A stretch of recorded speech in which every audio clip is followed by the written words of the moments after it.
want his son to be their member of parliament. And I don't want here to get in trouble with the member of parliament of Pool now, because I don't want to quarrel with him. But those from Denmark, the people in Sekonge, Tabora, in a very remote area, they remember the Danish Lutheran missionaries who built a hospital in the midst of forest. And my friends from Mano and the Makalei in Rungwe, they remember the good job of the missionaries from Finland, the Finnish Lutheran Church. And I'm mentioning the churches to you people in Sweden, Norway, Finland, Denmark, because I know you are very close to God, although now you are very far from your churches. Missionaries did well to our country. Let me end here, because I wish I was in Stockholm. I wish I was with you. I would have told you many stories which will show that really we are friends indeed. So, thank you very much for your kind attention. Welcome to Tanzania. Karibuni Tanzania, na asanteni sana kwa kunisikiliza.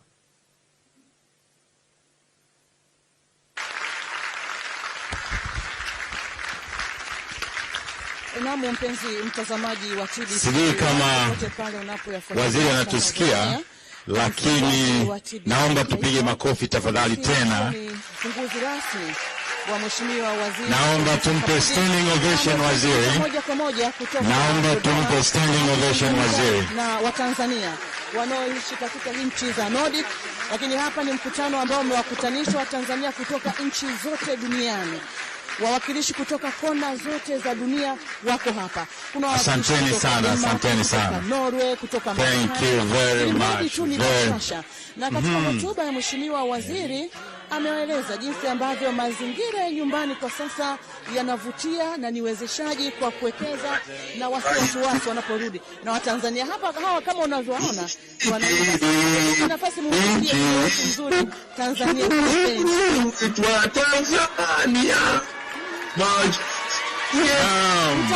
Mtazamaji na msikilizaji wa TBC kama kwa hakika mahali hapa hivyo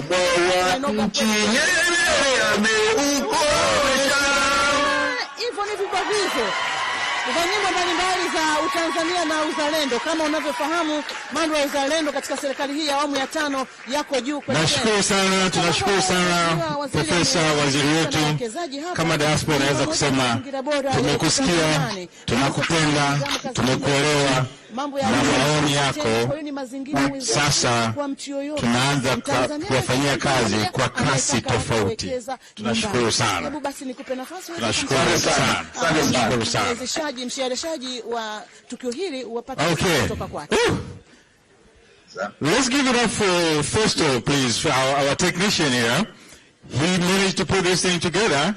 Festo is from Finland. Asante sana Festo. Asante sana Festo. Asante sana. Sasa kwa sababu balozi alishaongea, because the ambassador had already given his first remarks, let me use the privileges of being a master of ceremony to call on stage our honorable speaker, Mr. Job Ndugai. Please. Hands for him, please. Na msikilizaji na mtazamaji wa TBC1, wakati huu karibishwa mheshimiwa. Makofi kwa speaker tafadhali. Mgeni rasmi katika. Karibu sana speaker. Karibu sana. Fursa za uwekezaji kwa Watanzania wanaoishi ughaibuni, ili apate kuzungumza na Watanzania hapa Stockholm, Sweden, lakini na Watanzania wote kwa ujumla. Maana kama unavyofahamu, TBC Taifa na TBC1 tunaonekana nchi nzima. Karibu upate nafasi ya kuweza kusikiliza mheshimiwa speaker. It's quite difficult to speak immediately after Professor Kabudi, a renowned law professor from the University of Dar es Salaam, has spoken, and he has spoken very well indeed. Mwenyekiti wa Tanzania Global Diaspora, Balozi Slaa, maofisa kutoka serikali ya Tanzania na upande wa pili wa muungano Zanzibar ambao wameweza kuja, Mheshimiwa mbunge mwenzangu Mheshimiwa Maige, bila kuwasahau viongozi wetu wa dini na wana diaspora wote, asalamu alaykum. Bwana Yesu asifiwe. Thank you very much Tanzania Global Diaspora through Ambassador Slaa for inviting me to come to Stockholm. It's my first time to be here. Immediately I arrived and I was in town yesterday. I asked the driver of the embassy car to take me around and show me the street where Olof Palme was murdered. Because Olof Palme was really a leader who had a great impact to us in Tanzania. And he did so. I thank him very much for that privilege that I had.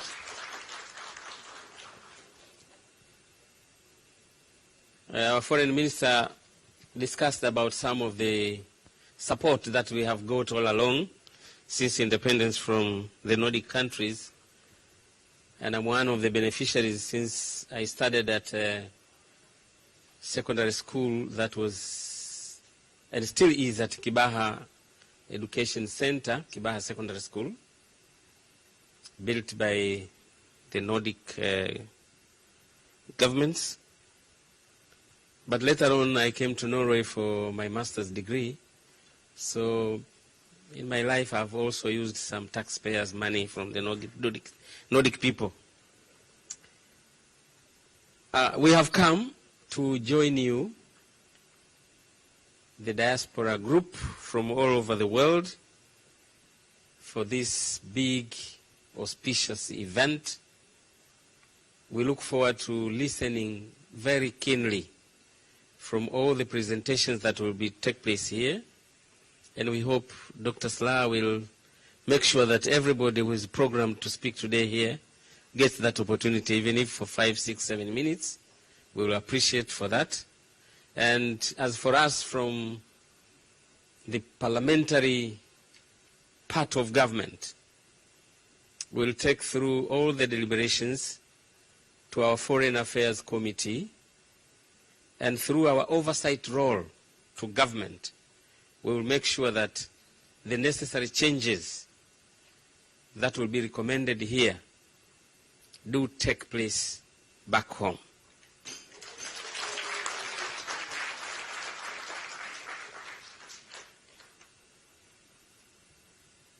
Since everything important has already been narrated by our foreign minister, who has greatly preempted me, let me just say that with me I bring along greetings from our President, Dr. John Pombe Joseph Magufuli, who asked me to relay his well wishes to this 2-day program. Let me end said on 2 things. 1, try your best to be good citizens in the countries that you live. Carry the Tanzanian name well. Make sure that you adhere to the laws that are there. And speak well of your country, Tanzania. I know most of you living in the diaspora rely on the internet and some of the information that come to you from home. Let me assure you, some of those information are not true. We are the leaders back home. We are just people like you. Good people indeed. Very well-intentioned to our country. Not thieves or a group or a bunch of whatever. And since we are around for 2 days, whenever you have any other questions that you want to ask us, we will be more than ready to explain to you on whatever matter.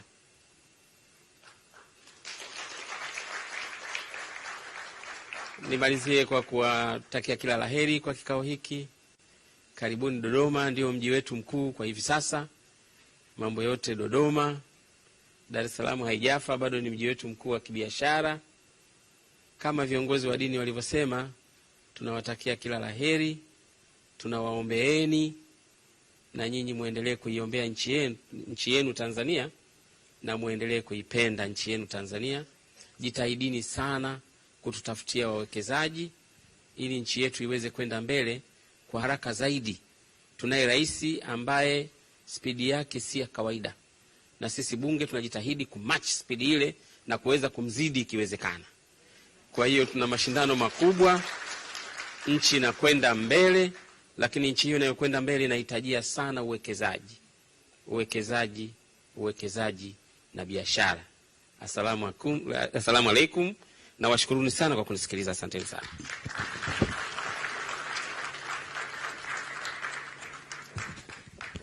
Makofi tafadhali mengine kwa Mheshimiwa Spika. Jamani, maoni kutoka kwa viongozi wetu mmesikia, kutoka kwa waziri, kutoka kwa Spika na Mheshimiwa Balozi. Yeye kila siku tukumbusha haya mambo. Kwa hiyo nadhani kadri tunavyoendelea na kongamano hili tutapata majibu kwa maswali mengi, maoni. Kama alivyosema waziri, wanasikiliza, na sisi tuko hapa kwa ajili hiyo. Tuko hapa kwa ajili ya kujenga, hatupo hapa kwa ajili ya kubomoa. Nilikuwa naongea jana na balozi, nafikiri nikamwambia haya walioonyesha Watanzania kutoka dunia nzima sio mapenzi tu, haya ni mahaba.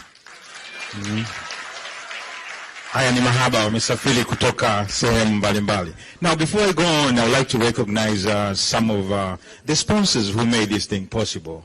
I hadn't forgotten about them. We have, of course, this event was organized, very well orchestrated, makofi tafadhali kwa waandaaji, by the government of Tanzania through our embassy here. Then the Swedish Sub-Saharan African Chamber of Commerce, we thank them very much. And then we have sponsors from back home. We have CRDB. These are people who means money. CRDB, makofi kwao tafadhali. We're gonna hear from them later on. And then we have other bankers, Azania Bank. Tafadhali makofi kwao tafadhali. Tutawasikia sana. And these people talk money. So if we're talking about investments, we're talking economics. If we're talking money, so those people will let us know how can we access some of the financial systems and advantages that we can take. We also have Akutana. These are our neighbors here in the region. You're going to hear from them as well later, but I can just tell you, they're excited as we are excited as a diaspora. There's something that we're going to tell you guys later, what we're planning kufanya kwa Tanzania. Tusije tukasema tu, tumeishi nje lakini hakuna cha kuonyesha kwamba kwetu tumefanya nini. Unaona, kwa hiyo tutaongea baadaye. Now I'd like to call Mr. Now we're going to hear a lot of talking, but then later on we'll have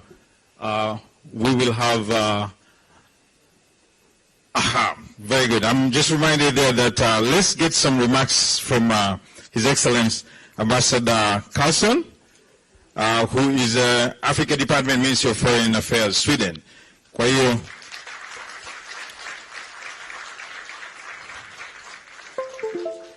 karibu sana. I wanted to challenge him to say some Swahili word, but I'm not going to do it. So go ahead. How many people here speak Swedish? Oh, good. There you go. Welcome, Ambassador. Thank you, and thank you, Dr. Slaa, for what you said earlier and the kind words about the Swedish Embassy in Dar es Salaam. I'll pass it on for sure.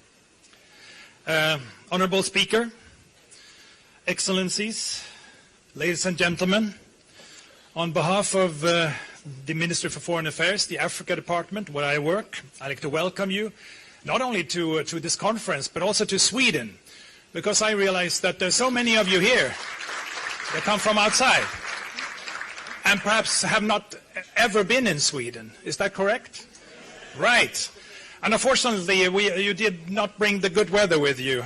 This is the part of the year in Sweden where King Winter is fighting still hard against the King Spring. And unfortunately, King Winter is winning today, at least. We hope for a change quickly. That's the way it is around here. But we have a warm atmosphere here for sure, so I'm sure we will move on in a happy way. As I said earlier, I work in the Ministry of Foreign Affairs in the Africa Department. I handle and is in charge of trade and trade promotion with Africa. So where would I be today but here? So promotion work has become, in our system, in our foreign ministry, a bit of a core business, more and more, I would say. And I also noticed from the African embassies here in Stockholm that they're quite active as well when it comes to trade and investment and promoting themselves, not least Dr. Slaa and your team at the Tanzanian embassy here in Stockholm. And I think that's a good thing.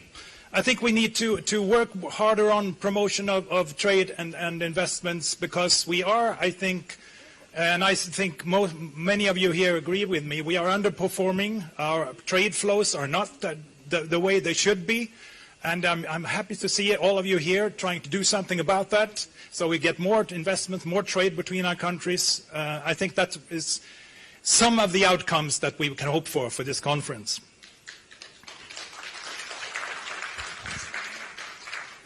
I know we're a bit behind schedule now, so I will be brief and not to talk about the details of what we do. I will just say to you all, welcome to Sweden, as I said. Karibu Stockholm, and hope you had a good cruise.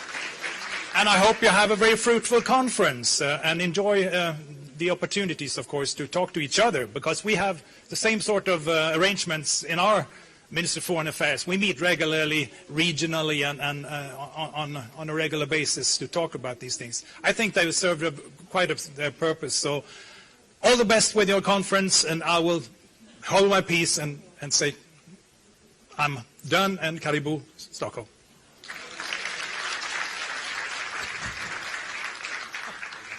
Thank you very much. Thank you very much. Now, we're running out of time. We are way behind. So from now on, you see us cruising at a very little bit of a high speed.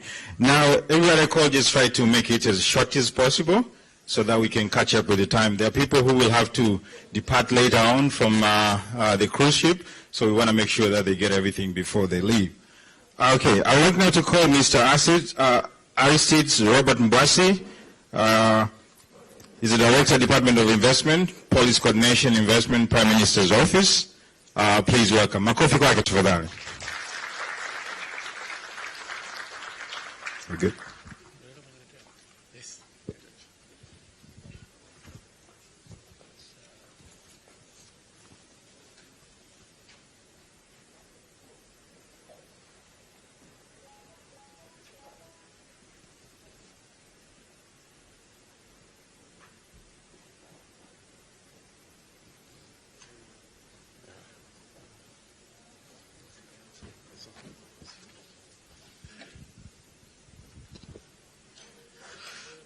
Honorable Job Ndugai, the Speaker of the Parliament of Tanzania.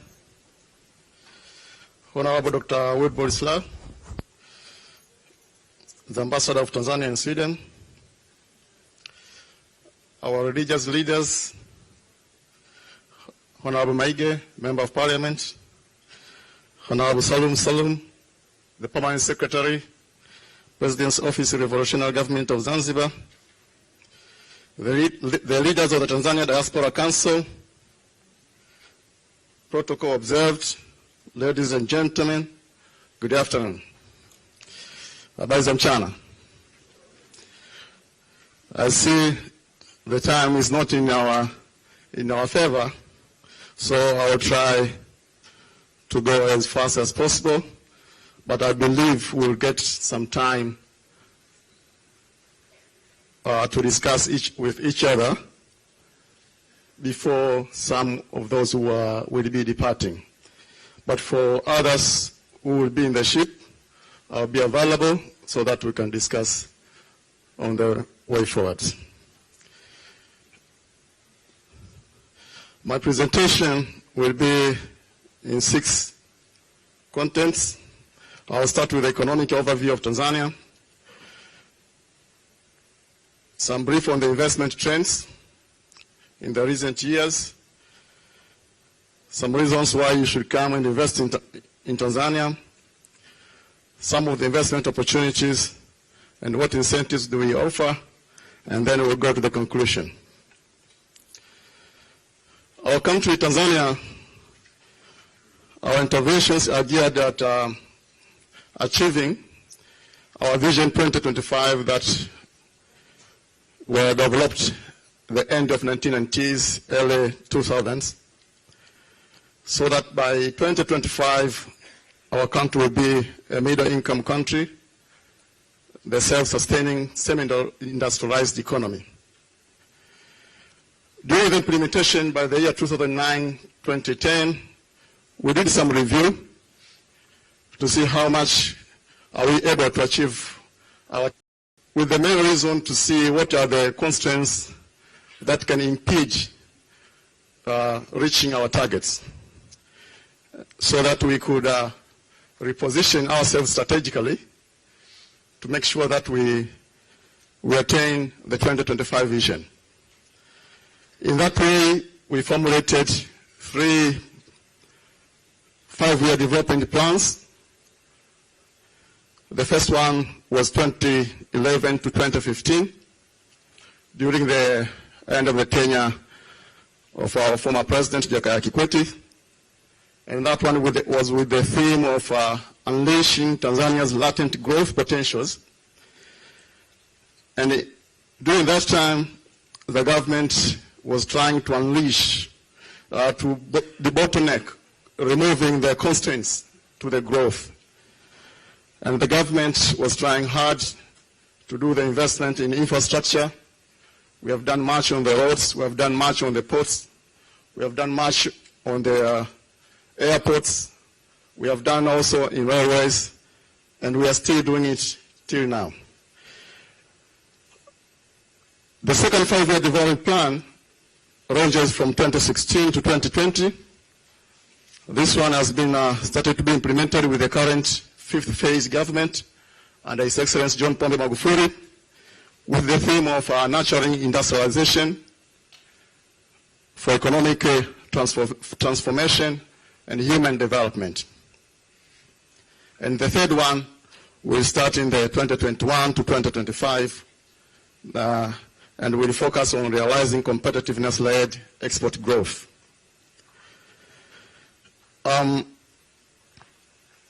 We could say that after all this implementation for this more than 5-6 years, we see Tanzania is at a critical turning point. We have shown a strong growth over the last decade, which offers the foundation. We believe it offers the foundation for transforming our country for over the next 2 or 3 decades. And the improved performance has raised the aspirations of our fellow East Africans, as well as across Africa and beyond the world. You could see the reason to launch growing economies in Africa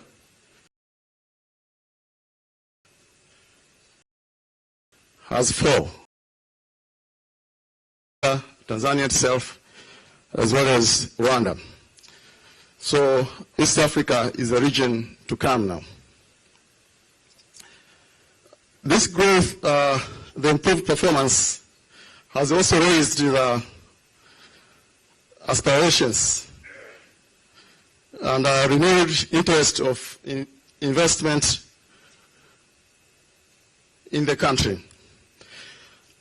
You could see the report launched by the United Nations Conference on Trade and Development, UNCTAD, the latest 2018. These are the countries for East Africa, and the green one is Tanzania. For over the last 7 years, it has been leading for attraction of foreign direct investment, followed by other East African countries. So, as the government, as the people of Tanzania, we are determined to keep the rising aspirations and to manage the continental and the global expectations so that we take the advantages for our country and as well as our partner countries. The investment, I can give you a little picture about the investment trend. The stock of an investment center, they do register investments which are coming into the country. And if we take the stock from 1990 to 2017, number one is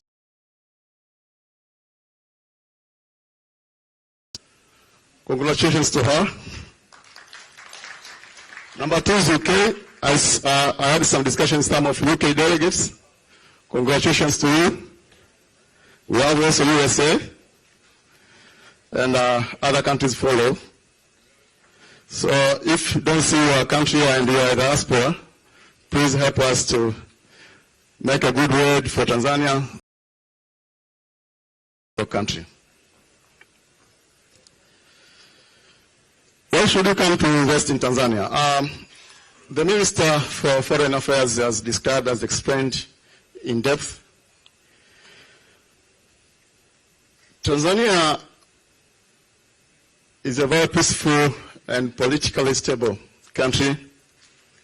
We have embraced multi-party democracy since 1990s, and in that we have managed to implement good governance. We have managed to conduct stable elections, multi-party, and lucky God, we have never experienced any civil war. And those are some of the factors any investor would like to see. But as I have shown, we have a very high growth economically, we have low inflation, and a resilient economy. The investment opportunities are available in various natural resources, complemented by availability of arable land, the discoveries of natural gas, extractives, mining, tourist destinations, and we have representation from our tourist board later. You're going to hear more. As our Honorable Minister just pointed, any investor would like to be assured of the money he's investing, and that Tanzania is guarantee on your investment. We have a number of bilateral investment treaties, bilateral trade agreements, but as the Minister said, we have a well-established judiciary system, and we continue to strengthen it. On the market-wise, we are very much strategically located, surrounded by 6 landlocked countries.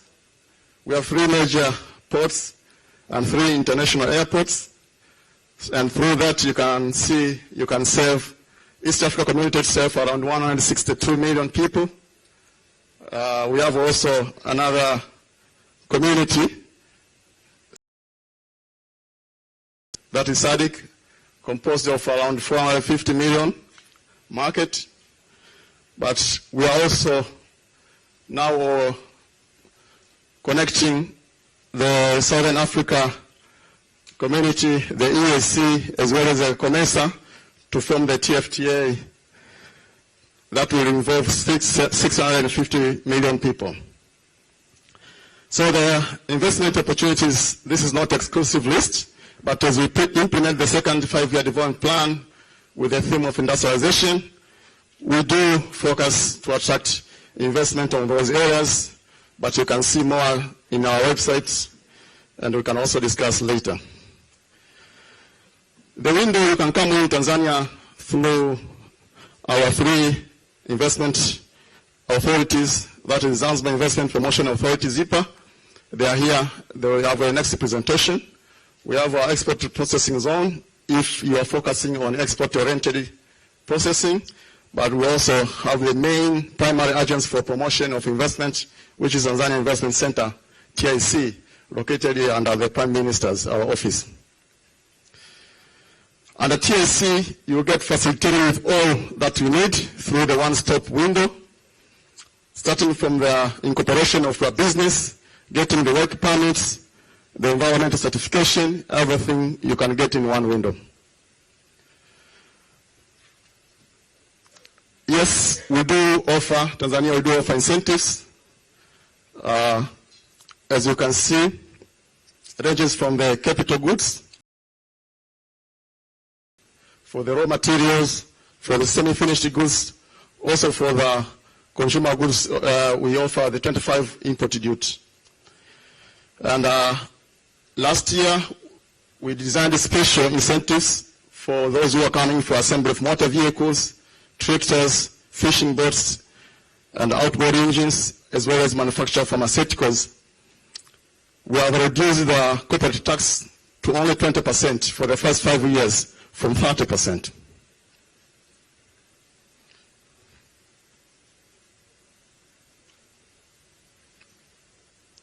But we do also offer some other non-fiscal incentives. You get the automatic immigration quota for 5 expatriates that you can help with your investment. That is automatically, you don't have any condition. But also you have unconditional transferability of funds, free repatriation. So that short presentation, I would take this opportunity to welcome you all to Tanzania to invest in that peaceful, predictable, and prosperous Tanzania.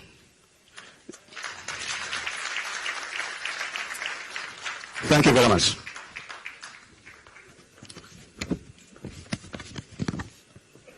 Thank you, Mbasi. Thank you very much. Hands up for him, please. Makofi kwake tafadhali. Okay, tunaendelea. Sasa, I've been getting questions kwamba hizi PowerPoint zinazoonyeshwa kwenye hizi presentation watu wote mnaweza mkazipata. Kuna karatasi inazunguka, you can put your email address there, and what we're going to do, we're going to make sure that we send it to everybody. Sawa? That sounds good? Okay, very good. Okay, I've walked around a little bit. I see some people sleeping a little bit. Can you stand up for 1 second? Just stand up a little bit. I want to get that energy. Najua tumekula mchana. Stretch up a little bit. Stretch up a little bit. Yes, sir. Yes. Stretch up. Okay, mnaweza mkakaa. Kusimama inasaidia sana kuchangamsha damu. Okay. Naomba sasa nimkaribishe kwenu Dorothea Masawe from Tourism Board. She's a tourism officer at the Tanzania Tourist Board. Along with her will be Nidpis Wangui, who is the investment manager from Ngorongoro Creator Authority. They're going to be here, but please, Nidpis will speak tomorrow.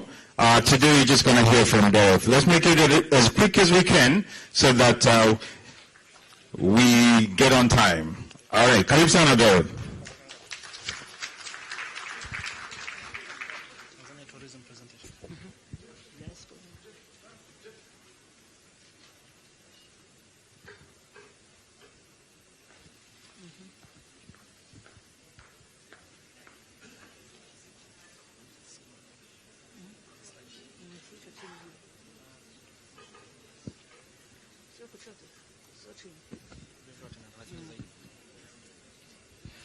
Thank you very much, Honorable John Ndugai, Speaker of Tanzania Parliament, Honorable Dr. Slaa, Ambassador of Sweden and Nordic countries, Salum, Permanent Secretary of the President Office in Zanzibar, Ambassador Anissa Mbega, Director of Diaspora Department, Honorable Maige, Ambassador, Member of Parliament,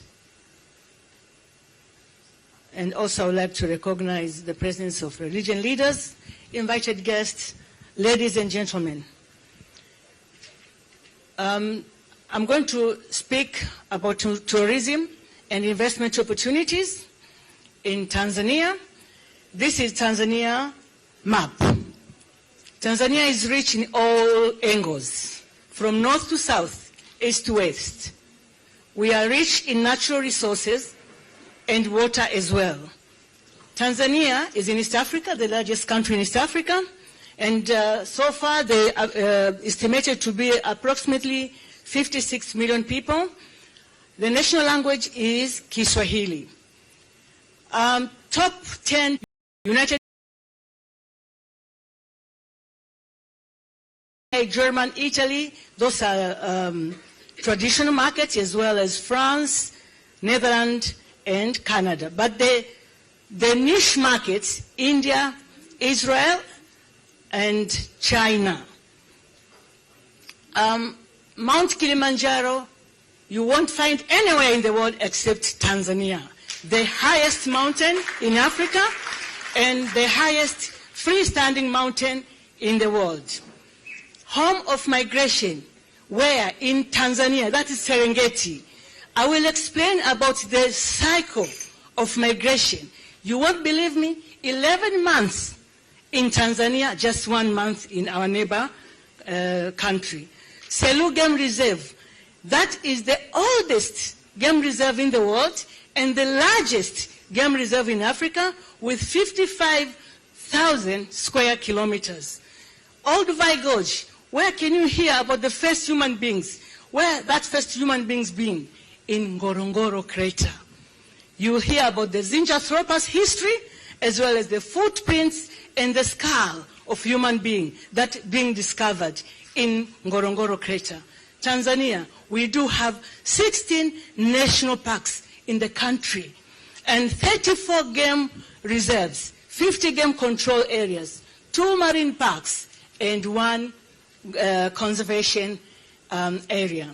Apart from Kilimanjaro National Park, Serengeti National Park, Selous Game Reserves, and Ngorongoro, there is also historical sites in Zanzibar. Kondoa paints, those rock paints. We do have also the Kilwa Kisiwani ruins. Those are 7 remarkable UNESCO World Heritage Sites in Tanzania. They are found in Tanzania. Zanzibar, what comes to you when you hear about Zanzibar? Wow, spice. You will say about beach tourism. Then Zanzibar, what else? Historical sites. The home of Tanzanite. When you come to Tanzania, you must buy Tanzanite. You won't find anywhere the original one. That is Tanzania.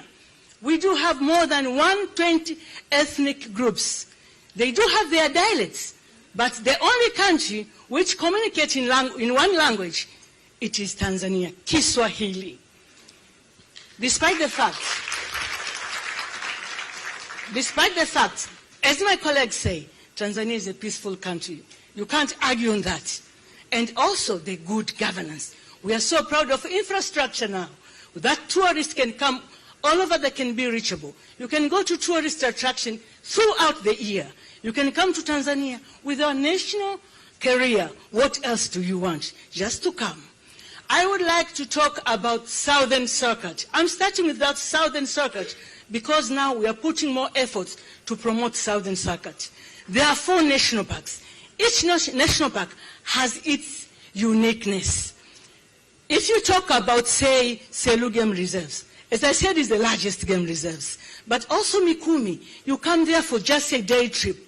From Dar es Salaam to Mikumi, it's just a day trip. You can go also to Kitulo. Kitulo is in southern Tanzania. It's a God creation. Why do I say God creation? This is Kitulo. Come to August, September, July, November. This is Kitulo. No one is planting anything. It's just like that. The Ruaha National Park. The Ruaha National Park is the biggest national park in Tanzania with more than 20,000 square kilometers. The second one is Serengeti National Park with 14,000 square kilometers. There's a difference between national parks and game reserves. You might ask that one. National parks, no any activity of human being will be done. No hunting activity. It's only protection, conservation of the products available in the park. But for the game reserves, you can do hunting. I would like also to continue now to talk about Northern Tourist Circuit. Out of 7 African natural wonders, 3 of them are found in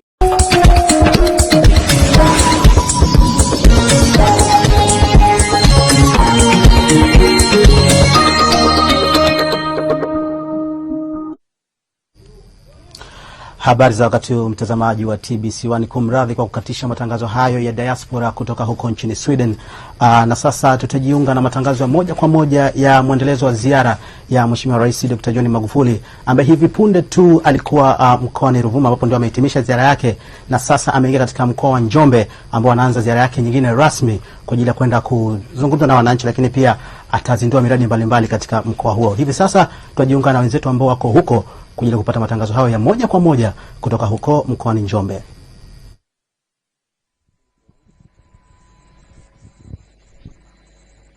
Naam, asante sana Bakari Msuya kutoka katika studio zetu hapo Mikocheni jijini Dar es Salaam. Mimi ninayezungumza kama ambavyo Bakari Msuya amekutambulisha mtazamaji, naitwa Anakwambaza na ninazungumza nikiwa katika eneo ama kijiji cha Lwangu, na hapa ni ndani ya kiwanda cha chai cha Kabambe. Huu ni mwendelezo wa ziara ya Rais Dr. John Magufuli, ambapo hii leo anaanza siku ya kwanza ya ziara yake katika mkoa wa Njombe. Na ziara hii imeanza pale ambapo baada tu ya kupokelewa katika mpaka kati ya Ruvuma na Njombe, alipofika katika kijiji cha Kifanya, wananchi walikuwa ni wengi kweli kweli na wakamzuia, hivyo ikabidi asimame azungumze nao, na pale amezungumza na wananchi wa kijiji hicho cha Kifanya. Na hivi sasa bila shaka hivi punde ndio tunamsubiri ataingia hapa katika kiwanda hiki cha Kabambe. Hiki ni kiwanda cha chai ambacho kiko katika kijiji cha Lwangu. Kiwanda hiki kinachakata kahawa chai mbichi moja kwa moja kutoka shambani. Wakishachuma majani yale yanaletwa kiwandani, yanachakatwa na kufikia hatua ya kukaushwa, na hapo kusafirishwa kwenda kwenye viwanda vidogo vidogo, ambako huko basi yataweza kuchakatwa tena, kusagwa vizuri na kuwa katika hali ambayo wewe mwananchi na mimi tunaitumia. Hicho ndicho kiwanda cha Kabambe ambacho kipo hapa katika kijiji cha Lwangu, wilaya Njombe, mkoa wa Njombe. Na msafara wa raisi ambao magari yamebeba raisi kwa mbali, mimi hapa nilipo nasikia yakija, lakini bado viongozi mbalimbali ndio wako hapa wakisubiria basi muda ule ufike ili msafara uwasili hapa, na ukibadilisha na mawazo huku na huku. Nikwambie tu hali ya hewa hapa kidogo ni baridi, tofauti na huko tulikotoka katika mkoa wa Ruvuma. Hapa ni baridi kidogo na mvua inanyesha kidogo kidogo, ile mvua isiyokatika kabisa. Lakini wananchi wametulia, kila mmoja akiwa na shauku ya kumsubiri kiongozi ili aweze kuwafanyia ile kazi ambayo wamekuwa ikisubiri hapa, ya kufungua kiwanda hiki ambacho ni fursa kwa wakulima wa chai wa Njombe. Msafara ndio huo unaingia katika eneo hili, gari moja moja zinaingia hapa, na wananchi kila mmoja yuko makini kutaka kuona Rais Dr. John Magufuli akishuka kwenye gari ambalo litakuwa limemleta hapa. Kufunguliwa kwa kiwanda hiki cha Kabambe, kiwanda cha chai hapa Lwangu mkoani Njombe katika wilaya ya Njombe, ni fursa kama ambavyo nimekuambia kwa wakulima wa chai wa eneo hili ama mkoa wa Njombe, ambao ni maarufu kwa kilimo hiki cha chai. Kwa hiyo ile changamoto ya soko itakuwa imekwisha tena, maana soko sasa lipo. Na kauli mbiu ambayo tumeikuta hapa ni katika kiwanda hiki ni wakulima wa chai wanasema chai yako lima, tunza ikutunze. Na tayari mke wa raisi Mama Janet Magufuli tayari gari lilomchukua limefika pale, na naye ameshuka kwenye gari tayari kuelekea katika nafasi ambayo amepangiwa kwa ajili ya kukaa na kusubiri kazi ianze. Na gari lilomchukua Rais Magufuli ndio hiyo inaingia hapo na inasimama pale ambapo imetakiwa kusimama, na wananchi wanashangilia shangwe wakisubiri kiongozi ashuke kwenye gari waweze kumpokea na aungane nao na aweze basi kuwafungulia kiwanda hiki cha Kabambe, kiwanda cha chai cha Kabambe ambacho ni fursa kwao, ni soko kwao. Hii kufunguliwa kwa kiwanda hiki bila shaka kunaongeza ajira. Kwanza ajira ambazo ziko kiwandani, lakini pia ajira ambazo zipo kwenye kwenye mashamba ya chai. Kuna mashamba ya chai ambayo ni ya kiwanda, lakini pia kuna mashamba ya chai ya wakulima. Hivyo bila shaka watu wengi watapata ajira huko kwenye mashamba hayo ya chai ambayo itakuwa ikiuzwa hapa katika kiwanda hiki cha chai cha Kabambe. Naam, rais amefika pale na anaongozana na viongozi mbalimbali na tayari yuko katika sehemu ambayo atafungua rasmi ama atazindua rasmi kiwanda hiki. Kwa mkoa yuko pale, Mheshimiwa Rais yuko tayari anasalimiana naye. Naam. Balozi wa Uingereza yuko pale. Waziri wa viwanda yupo, kwa mkoa wetu Olisendeka yupo. Sasa naangalia tu hapa pale rais atakapokuwa yuko tayari sasa. Naona anapata maelezo mafupi pale kabla hajafungua rasmi, na nitaomba mpige vigelegele, nitawaelezeni ikifika wakati wake.